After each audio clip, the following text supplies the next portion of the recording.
La Cubastroika, así han denominado varios analistas a las propuestas de reformas de la economía cubana impulsadas desde Rusia de la mano de un señor llamado Boris Titov y el Instituto de la Economía de Crecimiento Stolypin. Al lanzar la iniciativa de reformas para Cuba, el Stolypin, que es un think tank ruso, aseguró que el programa propone transformaciones económicas en Cuba basadas en el desarrollo de la empresa privada. Como parte del proceso anunciado por el Stolypin en enero de 2023, se reunieron en La Habana Boris Titov y Díaz-Canel. Luego de esa reunión se anunció la creación de un centro conjunto de expertos que incluiría por la parte cubana a representantes de los ministerios claves y del Banco Central y por la parte rusa a expertos del Stolypin, del Centro de Desarrollo Estratégico del Instituto de Pronóstico Económico Nacional de la Academia de Ciencias de Rusia. Pero lo discutido en enero entre Titov y Díaz-Canel se había cuadrado previamente con Putin durante la visita de Canel a Rusia unos meses antes, en noviembre de 2022. Canel ha sido uno de los pocos mandatarios que ha visitado Rusia después del inicio de la invasión a Ucrania. El hecho de que todo estaba cuadrado con Putin lo confirmó el propio esposo de la Machi cuando luego de la reunión con Titov dijo en su cuenta de Twitter que había recibido en el Palacio de la Revolución a una importante delegación de empresarios rusos para dar seguimiento a los acuerdos de su última visita a Rusia. También dijo que estaban avanzando, y cito textualmente, muy rápido en concretar todo lo que había previamente conversado con el presidente Putin. Ciertamente el acercamiento de los últimos tiempos entre Cuba y Rusia ha sido vertiginoso. Un poco después de la visita del grupo de empresarios rusos en enero de 2023, se supo que las autoridades cubanas habían entregado a los rusos tierras en usufructo por 30 años. Un término mayor al establecido en la legislación vigente para cubanos, que es de 25.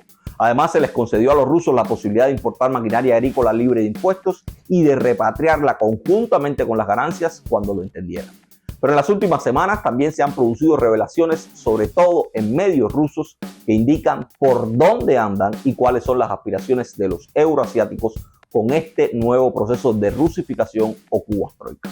Si quieres conocer un poco más del tema, te invito a llegar al final de este video, y si quieres saber quién es Boris Titov y cuáles son sus credenciales, visita un texto que le dedicamos hace algunos meses. El link te lo dejo en la descripción del video. Recuerda apoyar nuestro trabajo con el envío de estrellas monetizadas a través de Facebook si nos ves por ahí, o con alguna que otra donación puntual a través de nuestra cuenta de PayPal.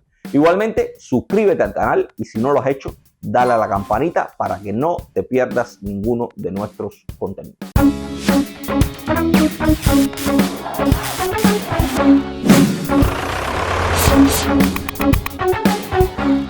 El cargo oficial de Boris Titov, el hombre que por la parte rusa está impulsando la Cubastroika, es el de defensor de los intereses de los empresarios en la Federación Rusa.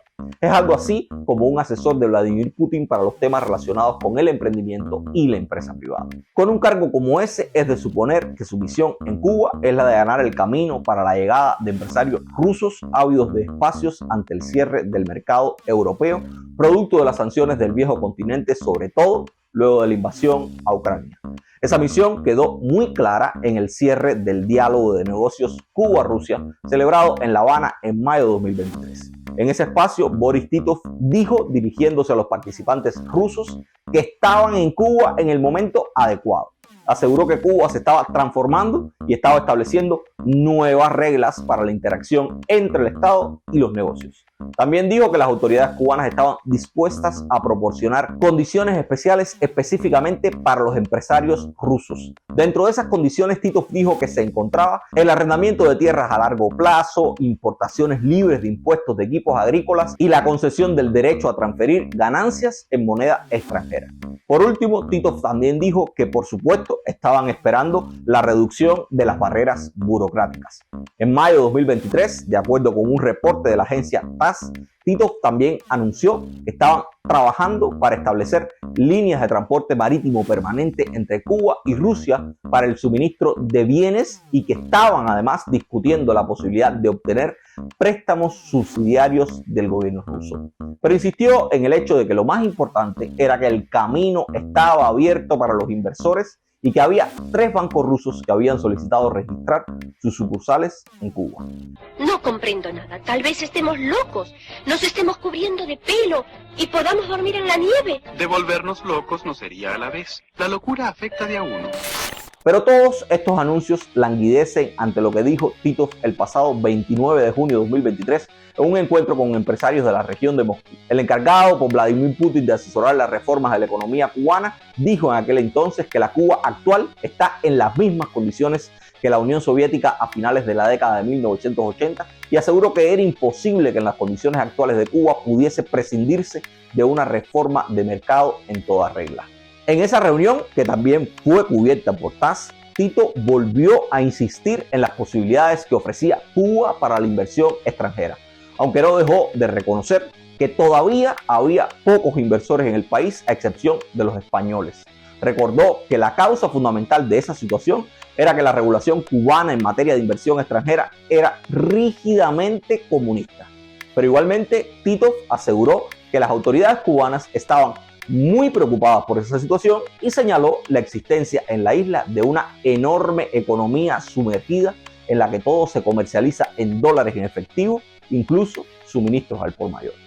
El poco halagüeño escenario planteado por el asesor de Putin e impulsor de la Cubastroika no le impidió asegurar a los inversores rusos que era un buen momento para poner su dinero en Cuba. Por el contrario, la crisis cubana fue ofrecida como un acicate a la inversión, como una oportunidad mayúscula para los empresarios rusos, muchos de los cuales hicieron su dinero aprovechando los resquicios que dejó la crisis de la desaparición de la Unión Soviética.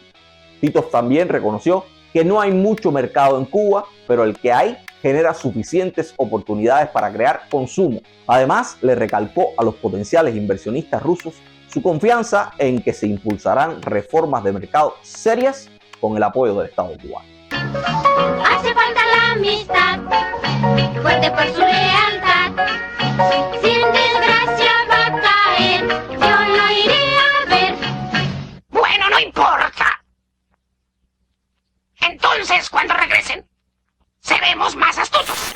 Varias cosas destacan en la lógica que dejó entrever el oligarca ruso en su más reciente intervención. La primera es que parece que las autoridades cubanas le han dado barra abierta a sus compatriotas.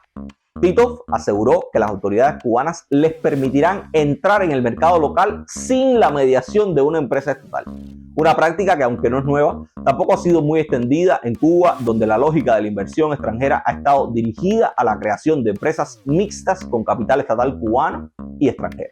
Pero más allá de las posibilidades que tendrán los rusos de crear empresas propias, Titov aseguró que las autoridades cubanas les permitirán también fijar los precios de sus productos de forma independiente y la gente en Cuba tendrá que pagarlos en moneda libremente convertible. O sea, las autoridades cubanas que catalogan de especuladores a los emprendedores cubanos y a los comercializadores de productos agropecuarios y que centralizan y topan los precios del mercado nacional y sancionan a los cubanos incumplidores, pues esas mismas autoridades, según lo que dice Boris Titov, permitirán que los rusos impongan sus propios precios sin ninguna incidencia de parte del Estado cubano.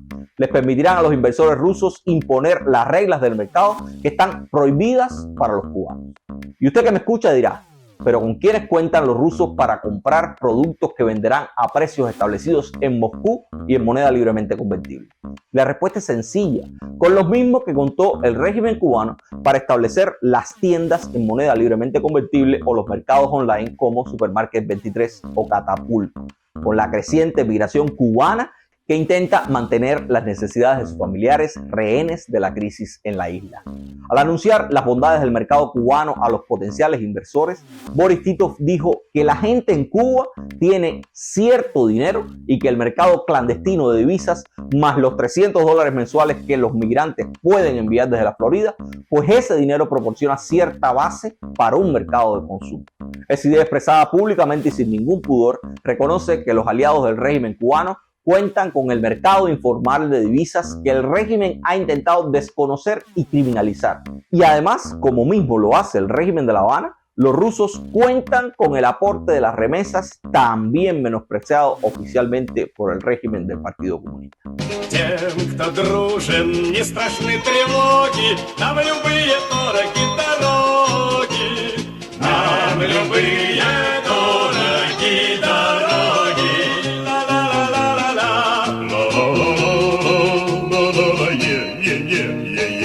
Detrás de estos movimientos siempre hay intereses personales, algunos más ocultos que otros. Los de los cubanos que toman las decisiones están por saberse, pero los del propio Titov están un poco más claros. El magnate ruso que dirige las reformas para Cuba hoy es asesor de Putin, pero hasta ayer manejaba directamente la empresa vinícola Abrú Dorso, una empresa que comercializa el vino espumoso más famoso de Rusia. Pues ahora Boris Titov ha anunciado que está a punto de firmar contratos que permitirán a su empresa producir y aumentar la comercialización de ron cubano en Rusia. En declaraciones a la agencia rusa Interfax, Titov adelantó que los acuerdos con Cuba en materia de bebidas alcohólicas suponen el aumento del suministro de ron cubano a Rusia y también la producción de variedades especiales de esa bebida por productores rusos y cubanos. Aunque no ofreció detalles de los contratos, sí dijo que varias empresas, incluida la empresa con la que él está relacionado, están negociando para aumentar la oferta de ron cubano, así como la producción de variedades especiales de ron producido en Rusia. Agregó que estaban hablando de la producción por parte de empresas rusas junto con socios cubanos de ron cubano añejo producido con tecnologías especiales de destilación. Un negocio que le viene como anillo al dedo a Titov, no solo por su experiencia en el mercado de las bebidas espirituosas, sino porque las ganancias serán canalizadas a través de empresas con las que guarda todavía estrecha relación.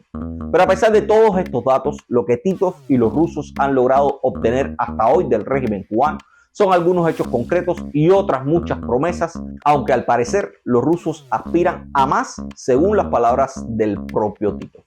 En mayo de 2023, el asesor de Putin, en otra entrevista concedida a Interfax, dijo que le gustaría ver nuevas medidas porque hasta ahora no se ha resuelto la cuestión de las preferencias fiscales, la política de personal independiente de los empleadores rusos en Cuba, incluido el derecho a la libre contratación y liberación de empleados. Asimismo, aseguró que tampoco se había resuelto el acceso preferencial de las empresas rusas a la contratación pública de la República de Cuba, que esperaban en un futuro próximo que se produjeran avances en estas cuestiones y que todo ese conjunto de privilegios tenían que quedar consagrados en la ley cubana. Casi nada quieren los rusos. Poco le faltó por pedir algo semejante a la enmienda Plana. Solo que en este caso sería algo así como la enmienda Titov.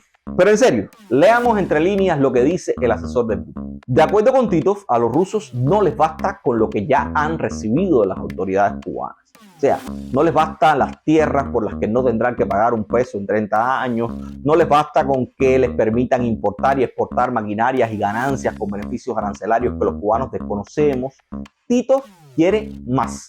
Cuando habla de preferencias fiscales, habla claramente de pagar aún menos impuestos o de no pagar ninguno. Cuando dice política de personal independiente, quiere decir salirse del sistema actual en el que las empresas extranjeras contratan personal a través del Estado cubano o lo que se conocen como empresas empleadoras. Esa petición se combina con lo que Titov denomina derecho a la libre contratación y liberación de empleados, que es exactamente lo mismo que pedir al régimen cubano que deje a los rusos no solo contratar sin intermediarios, sino también que los deje despedir a sus empleados cubanos sin ninguna traba. O sea, los ruskis quieren que los dejen escoger su mano de obra y que además les permitan prescindir de ella sin mucho esfuerzo. Pero más allá de todo eso, cuando el defensor de los empresarios rusos habla de acceso preferencial a la contratación pública, habla de que aspiran a que el Estado cubano contrate solo o preferentemente con empresas rusas. Y muy inteligentemente no le basta con acuerdos verbales o voluntades políticas manifiestas. Los rusos, como buenos imperialistas, están pensando en que todos los privilegios que puedan arrancarle al régimen de La Habana queden consagrados en la ley. Como van los tiros, nadie debería asustarse si mañana en la Asamblea Nacional del Poder Popular aprueban por unanimidad una ley que se nombre algo así como Ley de Privilegios Rusos, o más al estilo cubano, Ley para la Mejora y el Ordenamiento de la Economía Cubana al estilo ruso. El rápido acercamiento a los rusos demuestra que el régimen cubano está dispuesto a abrazar cualquier tabla de salvación que le permita conservar el poder, incluso si esa tabla implica la mutación hacia un modelo de capitalismo a la rusa que apuesta por la liberalización económica y la conservación de la autocracia como modelo político. Para eso han demostrado estar dispuestos a seguir las fórmulas que desde Moscú se dicten, y esas fórmulas, como hemos visto, parecen pasar no solo por el desmonte del modelo económico existente hoy en Cuba, sino también por la entrega, como otrora sucediera con la Unión Soviética, de no pocas cuotas de soberanía. Ante la luz de estos acontecimientos sería muy bueno escuchar la opinión de los nacionalistas cubanos que consideran que solo el socialismo puede garantizar la soberanía de Cuba. Sobre todo porque parece que de concretarse las recetas que Tito y el Stolypin proponen, en un futuro muy próximo puede que del socialismo cubano solo quede el nombre y el monopolio del Partido Comunista. De concretarse en un futuro próximo las recetas que desde Moscú se proponen, Cuba podría estar más cerca de convertirse en un oblast ruso que de mantener su condición nominal de república independiente y soberana.